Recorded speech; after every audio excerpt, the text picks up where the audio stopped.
ठाकुर जी को, राधा रमण लाल जी को जितना भोलापन प्रिय है, जितनी सरलता प्रिय है, उतना और कुछ प्रिय नहीं है। यदि कोई भले ही कम भजन करता हो, कम मालाएं करता हो, यदि वो सरल है, यदि वो भोला है, तो ठाकुर जी उसको सरल में ले ही लेते हैं। ठाकुर जी उसके हो ही जाते हैं।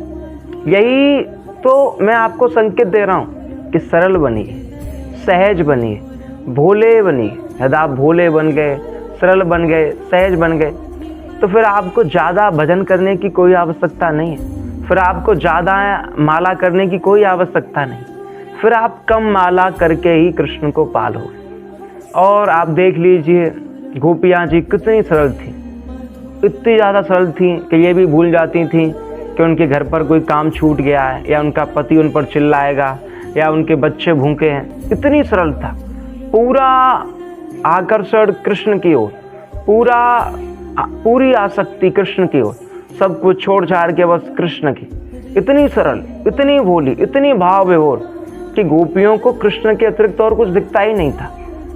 गोपियाँ इतनी सरल थीं कि वो सब कुछ भूल जाती थी। आप नरसिंह जी को देख लीजिए, उन्होंने सब कुछ लुटा दिया। वो तो एक महान सेठ थे। उन्होंने तो अपना घर द्वार सब कुछ लुटा दिया, सब कुछ भूल गए कृष्ण के लिए।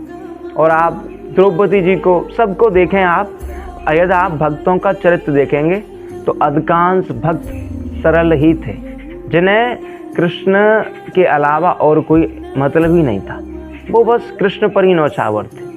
और भगवान को भी ऐसे भक्त बड़े ही प्रिय लगते हैं, जो भगवान को सरलता से रजाता है, जो भगवान को सरलता से पाता है, वो फिर भगवान का हो जाता है। और भगवान भी उसकी रक्षा पूरी तरीके से करते हैं। आप देख लीजिए, नरसिंह जी सरल थे तो फिर नरसिंह जी का भात भराना पड़ा, खुद भात लेकर आए श्री कृष्ण ठाकुर जी।